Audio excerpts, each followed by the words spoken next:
Eugenia Foxworth is a very blessed and unique individual. I opened my gallery, Foxworth Realty, in 2008 in Harlem. Okay, FIABCI was founded in 1951. Our headquarters was in Paris, and the founder in the United States that put it all together with the founders in Paris, was a gentleman named Rene Frank. During this period, we are now celebrating our 70th anniversary. We're one of the oldest of the real estate organizations. We are a nonprofit. We're in 65 countries. We have 3,000 members, and they're from every different aspect of real estate. You have architects, designers, builders, developers, appraisers, surveyors, attorneys, as well as diplomats. We are, as I like to say, the elite group.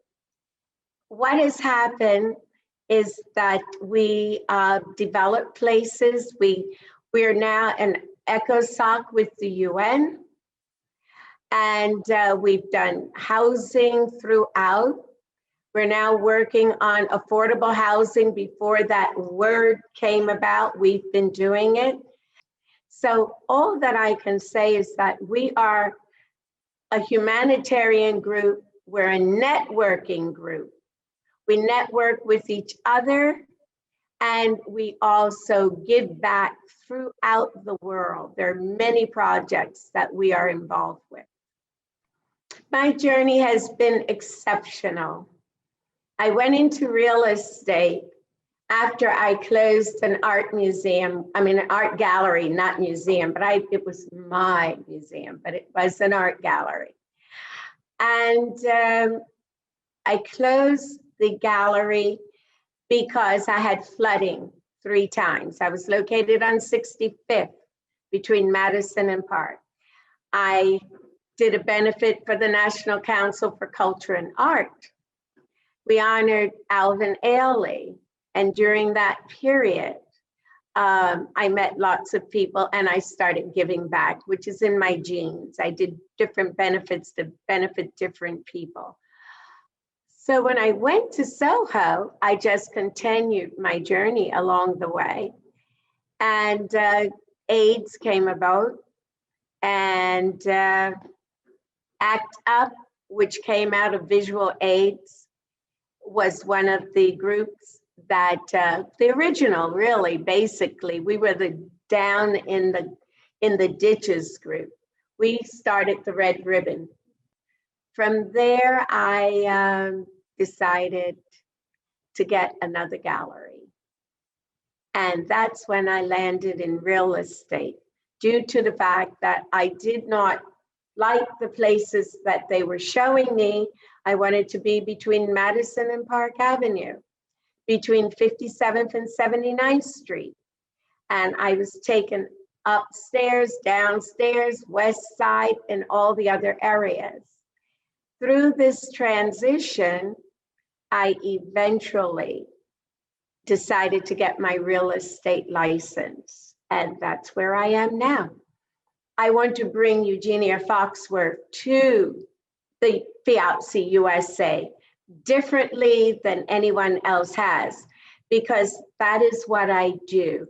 What I want to bring to FIABCI, number one, is exposure throughout the United States, because Europe knows us, Africa knows us, the Far East knows us. We are very important there. What I want to do is introduce us throughout the different communities that don't know who we are, and to give back as we always have done. We're working on affordable housing, but what is affordable housing? Who is it affordable to?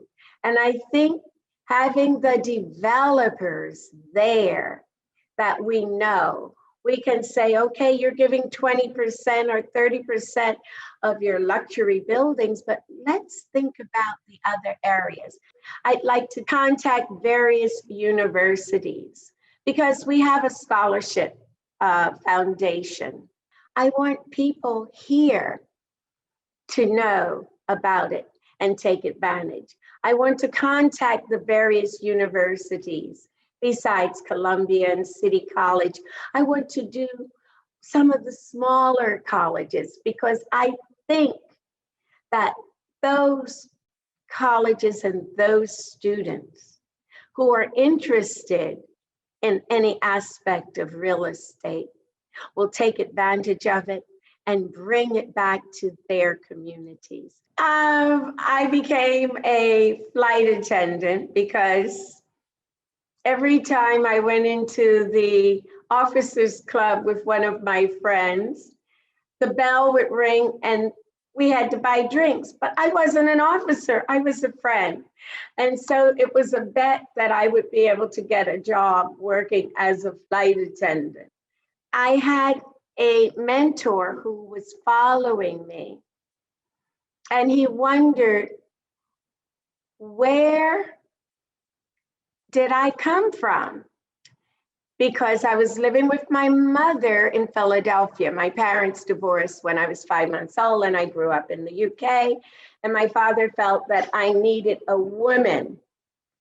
So at 13, I went to Philly. The person that was following me that became my mentor was Bayard. I didn't know who he was, not a clue, but that's my life. I just barrel in. God has given me this amazing blessing, and I come out fine. I mean, I've gone through a little knock here, a little bump there, but because I am who I am in the belief and the things that I do, I'm there. So that was how I ended up with the airline. I did a lot of promotional work for them, of course. Okay, the March on Washington. He was an advisor, but because he was gay, they did not want his face to be there. Also, he was also an advisor to the last 5 presidents. He was just he was a peaceful man. If you Google him, you will see him with Gandhi. He did not believe in violence. And that was also something that people were against, that he was passive. You know, they felt that he should fight back, but he did. Intellectually, he fought back stronger than any gun or stick could do to anyone. The lessons I learned from him was to keep doing what I wanted from my heart, because don't let anyone tell you not to go forward.